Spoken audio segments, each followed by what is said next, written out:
সকাল। কেমন আছো তোমরা সবাই? আশা করি অনেক ভালো আছো এবং সুস্থ আছো। এই গরমকালের সময়টায় জিজ্ঞাসা যে আমি করছি, আমি জানি যে সবাই কেমন আছে, কেননা এখন যে প্রচণ্ড গরম পড়েছে, তো সেই কারণেই মানুষ কেমন থাকতে পারে সেটা কিন্তু আমরা বুঝতে পারছি। তো যাই হোক, তো জিজ্ঞাসা তো করতেই হবে। তো যাই হোক, ওদিকে চা খেয়ে দেখতে পেলে সবার জন্য চা নিয়ে নিয়েছি। চা খেয়ে তারপরে কিন্তু আমি ঘরের কাজকর্ম করতে লেগে গেছি। তো প্রথমেই চলে এসেছি বিছানাটা পরিষ্কার করতে। তো বিছানাটা পরিষ্কার করে তারপরে কিন্তু আমি এখন জানলাটাও খুলে দিলাম। আর এখন বাজে হচ্ছে এই 9:40। তো তোমাদের দাদাভাই এই 10 মিনিট হলো বেরিয়ে গেছে, ওকে কিন্তু টিফিন প্যাক করে দিয়ে তারপরে কিন্তু আমি এদিকে কাজগুলো করছি। তো এদিকে আমি বিছানাটা পরিষ্কার করে ঘর বারান্দা ঝাড় দিয়ে কিন্তু মুছে নেব। তারপরে আমি চলে এসেছি ঘর মুছতে, আর ওই ঘরগুলো মুছে নিয়েছি, রান্নাঘর আর ওই ঘরটাও আমি কিন্তু মুছে নিয়েছি, ঠাকুর ঘরটাও মুছে নিয়েছি। তারপরে কিন্তু এই ঘরটায় এসেছি আমি। আর এদিকে দেখতেই পাচ্ছ ঘরের সাথে সাথে কিন্তু আমি যে খাটের নিচে ওটাও কিন্তু ভালো করে পরিষ্কার করে নিচ্ছি। যখনই আমি ঘর মুছি বা ঘর ঝাড় দিই কিন্তু নিচেটাও আমি একবারে পরিষ্কার করে নিই। আর আজকে মনে মনে ভাবছি যে যেদিকে আমার আলমারিটা আছে, আলমারিটা আমি একটু ঘুরিয়ে রাখবো, কেননা আমাকে অনেকেই বলছেন যে ঘুম থেকে উঠেই যে আয়নার মুখ নাকি দেখতে নেই। তো সেই কারণে কিন্তু ভাবছি যে বিকেলের দিকে আমি এটা চেঞ্জ করব। তো তারপরে ওদিকে ঘর বারান্দা মুছে চলে এসেছি। আর এটা কিন্তু আমি দেখতে পাও তোমরা, আমি কিন্তু এটা প্রত্যেক দিন মুছি না। তো আজকে কিন্তু আমি মুছে নিচ্ছি, কাল যেহেতু জল দিয়ে ধুয়ে দিয়েছিলাম, তো আজ আমি এটা মুছে নিচ্ছি। আর যতবার আমি এই চপ্পলগুলো ঠিকঠাক করে রেখে দিই ততবার কিন্তু আমার ছোটো মেয়ে গিয়ে চপ্পলগুলোকে নামায়, কেননা ওর খুব চপ্পল পরার খুব শখ। ছোটো চপ্পল নয়, বড় বড় চপ্পলগুলো পরবে, আমার ওর বাবার, তারপরে ওর দিদির, ওর নিজের চপ্পল কিন্তু কোনো সময় পরে না। তো যাই হোক, এদিকে কিন্তু আমি চপ্পলগুলো গুছিয়ে রেখে দিয়েছি, তারপরে আমি এটা মুছে নিচ্ছি। আর ভাবছি যে চপ্পল রাখার যে র্যাকগুলো হয় ওগুলো একটা কিনবো, নাহলে এক এক সময় এমন হয় জায়গাটা পুরো চপ্পলে ভরে থাকে, তো সেই কারণে ওটা নেবো।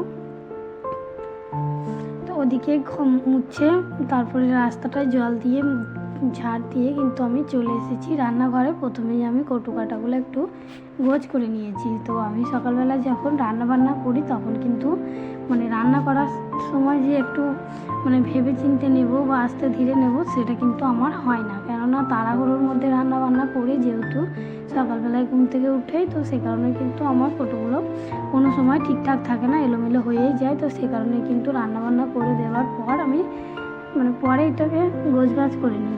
তো তারপরে দেখতে পেলে যে চুলাটাও কিন্তু আমি ভালো করে পরিষ্কার করে নিয়েছি। তারপর নিচের জায়গাটা আজ কি হয়েছিল, ভাত বসাতে গিয়ে ভাতের যে জল, তো সেগুলো পড়ে গেছিলো, তো সে কারণে নিচেটা দেখছি শুকিয়ে গেছে। তো সেটাও কিন্তু আমি ভালো করে মেজে নিয়েছি।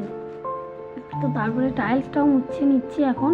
আর এদিকে দেখতে পেলে যে আমি স্ল্যাবের মধ্যে কিন্তু জল দিয়ে দিলাম। তো এটা একটা ভালো সুবিধা, জল দিয়ে তারপরে এই যে পাইপার, তো এটাই করে কিন্তু টেনে দিলে পুরো পরিষ্কার হয়ে যায়। প্রথমে আমি কী করতাম, এরকম মুছতাম, এখনও মুছি, যেদিনকে তাড়াতাড়ি থাকে সেদিনকে এটাই কিন্তু আমি করে নিই। তো যাই হোক, দেখতেই পাচ্ছ কিন্তু আমার যেরকম আমি ন্যাংরা দিয়ে পরিষ্কার করে রাখি, তো সেটাও কিন্তু আমার এটা দিয়েও ভালো করেই পরিষ্কার হচ্ছে। তো যাই হোক, এদিকটা আমার পরিষ্কার করে দেখতেই পাচ্ছ। বাসনগুলো কিন্তু এখনও আমি মাজিনি, তো এবার আমি বাসনগুলো কিন্তু মেজে নেব। তো বাসনগুলো মেজে তারপরে আমি বাইরের যে বেসিনটা আছে ওটাকে পরিষ্কার করে নেব। তারপরে কিন্তু আমি যাব হচ্ছে স্নান করতে। আর এখন বাজে করা জানো এই 11:30 মতো। তো কখন আজকে আমি ঠাকুর পুজো দেবো, তো আজ হচ্ছে বৃহস্পতিবার, তো সেই জন্য ভেবেছিলাম একটু সকাল সকাল পুজোটা দেবো, তো সেই আমার লেট হয়েই গেল। তো যাই হোক, সংসারের কাজ যেহেতু আমাকে একা হাতেই করতে হয়, তো সে কারণে কিন্তু আমার প্রত্যেক দিনই এরকম লেটই হয়ে যায়। তো 2 মেয়েকে সামলানো, তারপরে যে সংসারের কাজকর্ম, আর আমি ঘরে কিন্তু কাজ করি, মেয়ে ছেলেদের যেসব অনেক রকম কাজ হয় না, তো সেই কাজই কিন্তু আমি করি। তো এত কিছু কাজ সামলাতে কিন্তু আমার প্রত্যেক দিনই লেট হয়ে যায়। তো যাই হোক, তো ওদিকে বাসনগুলো দেখতে পেলে ধুয়ে নিয়েছি। তারপরে কিন্তু আমি যে নলের কাছে যে টাইলসটা, এটাও কিন্তু ভালো করে পরিষ্কার করে নিচ্ছি। আবার সিঙ্কের যে জায়গাটা ওটাও আমি পরিষ্কার করে নিচ্ছি। এটা কিন্তু আমি রোজই করে থাকি। তো যাই হোক, তো এটাকে আমি পরিষ্কার করে নিচ্ছি। তারপরে চলে এসেছি ফ্রিজের কভারটা দেখছি, কয়েকদিন ধরেই দেখছি যে একটু নোংরা হয়েছে, আর সাদা জিনিস যেহেতু সেই কারণে কিন্তু নোংরাটা ভালোই বোঝা যাচ্ছে। তো সে কারণেই আজকে আমি ভেবেছি যে যত কাজই থাক কেন এটাকে কিন্তু আমি নামাবো, পরিষ্কার আমি আজকেই করব। তো সে কারণে কিন্তু ওটাকে আমি নামিয়ে আগে বাথরুমে রেখে আসলাম, তারপরে কিন্তু আমি ফ্রিজটা ভালো করে মুছে নিচ্ছি। আজকে হচ্ছে বৃহস্পতিবার, তো আজকে এটা কাজছে। আর কালকে তোমাদের দাদা ভাইয়ের সঙ্গে আমি যত গেটের জানলা যত পর্দা আছে সবগুলোই কিন্তু রাত্রে খুলে রেখে নেব, খুলে নেবো ওর সঙ্গেই। তো তারপরে কিন্তু আমি সেগুলো কেচে দেবো, কেননা ওগুলোও দেখছি একটু নোংরা, কেমন নোংরা হয়েছে। পর্দাগুলোও কিন্তু আমার সাদা। তো এদিকে দেখতে পাচ্ছ আমার কিন্তু রান্নাঘরটা পুরো পরিষ্কার করা হয়ে গেছে। তারপরে এখানটায় চলে এসেছি, বেসিনটাও একটু আমি পরিষ্কার করে নিচ্ছি। তো আমি আগে প্রত্যেক দিন এইসব কাজগুলো করতাম না, 2 দিন কি 3 দিন পর করতাম। তো সেটা করতে গিয়ে দেখছি আর একটা করে টাইম লেগে যাচ্ছে। তো সেই কারণে কিন্তু এইভাবে করে রোজই আমি একবার করে পরিষ্কার করে দিই। তো সে কারণে কিন্তু খুব একটা টাইম আমার লাগে না, 5 মিনিটের মধ্যেই আমার এসব কাজগুলো হয়ে যায়। মিনিমাম 30 মিনিট আমার এসব কাজগুলো করতে লাগে, টুকিটাকি এসব কাজগুলো। কিন্তু তারপরে প্রত্যেক দিন করে রাখলে চাপের ব্যাপারটা, যেটা মাথায় চাপ থাকে যে না আজকে পরিষ্কার করতে হবে, সেই চাপটা কিন্তু থাকে না। তারপরে যে বেসিনের ওপরে যে সামনে যে আয়নাটা লাগানো আছে এটাও কিন্তু আমি একটু পরিষ্কার করে নিচ্ছি। তারপরে কিন্তু আমি স্নানটা করে নিয়েছি, আর এখন বাজে কটা জানো, 12:30। তো যাই হোক, আজকে ঠাকুর পুজো দিতে আমার অনেকটাই লেট হয়ে যাবে। তো তারপরে কিন্তু মাথাটা আমি কোনো রকম করে আঁচড়ে নিচ্ছি, আঁচড়ানো টাইমটাও নেই। তো একটুখানা সিঁদুর পরে তারপরে কিন্তু আমি যাবো হচ্ছে ঠাকুর পুজো দিতে। আজ অন্য দিন হলে আলাদা ব্যাপার, আজ হচ্ছে বৃহস্পতিবারে নিজে সিঁদুর না পরে কী করে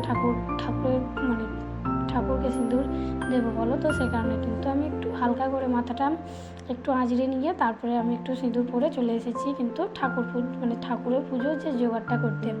তো জোগাড় বলতে যে খুব ঘটা করে পুজো দিই তাও নয়, আমি ছোট করে প্রত্যেক বৃহস্পতিবারে যেটা করে থাকি সেটাই কিন্তু তোমাদের সঙ্গে একটু শেয়ার করছি। তো ঘরে কয়েকটা আঙুর ফল ছিল আর একটা কলা, তো ওই দিয়েই আজকে আমি কিন্তু ঠাকুর পুজো দেবো। কিন্তু যে বৃহস্পতিবারের জন্য যে আলাদা করে বাজার করা সেগুলো কিন্তু আমি করিনি। আমার ঘরে যখন যেটা থাকে আমি তখন কিন্তু সেভাবেই ঠাকুরকে সেবা দেওয়ার চেষ্টা করি।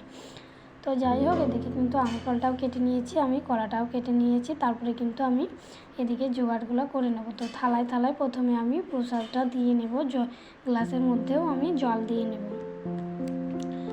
তো তারপরে যে ধূপ দেখাবো, তো সেটাও একটু আমি সব কিছু আর কি রেডি করে নেব, তারপরেই আমি ঠাকুর পুজোটা দিয়ে নেব। এদিকে আমার থালায় কিন্তু রেডি করা হয়ে গেছে, তারপরে গ্লাসের মধ্যে জলটা দিয়ে নেব।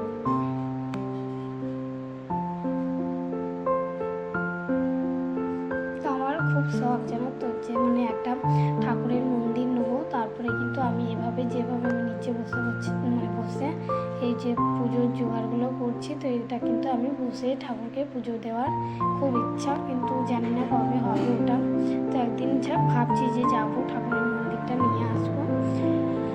তো আগে কি আমার তো একটা ঘরের মধ্যেই সব কিছু ছিল, তো সে কারণে কিন্তু ওখানেও আমি দাঁড়িয়ে পুজোটা দিতাম। তো দেখা যাক কবে কি হয়। তো এদিকে আমি কিন্তু ঠাকুর পুজোটা দিয়ে নিয়েছি, তারপরে কিন্তু আমি ভোগটা দেখাচ্ছি। আর দেখতেই পাচ্ছ আমি যেখানে যাচ্ছি আমার ছোট মেয়ে কিন্তু আমার পিছন যাচ্ছে।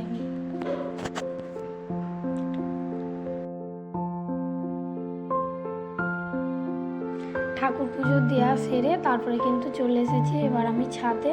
এই জামা কাপড়গুলো আমি স্নান করার আগে কেচে ধুয়ে রেখে দিয়েছিলাম, তো সেগুলোই কিন্তু এখন আমি মেলে নিচ্ছি। আর যে ফ্রিজের কভারটা কেচেছিলাম সেটাও কিন্তু আমি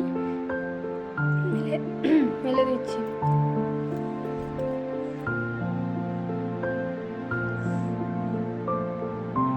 সেই যে তোমাদের সঙ্গে কথা হয়েছিল ছাদে, তো এখন আসলাম আবার অনেকটা সময় পরে। এখন হচ্ছে এই 4:10 মতো পড়তো, তো মেয়ে যাবে 4:30টার সময় পড়তে, তো সে কারণে কিন্তু আমি আর আমার বড় মেয়ে উঠে পড়েছি। আর ছোটো মেয়ে কিন্তু এখনও ঘুমাচ্ছে, ওকে আর ডাকিনি আমি।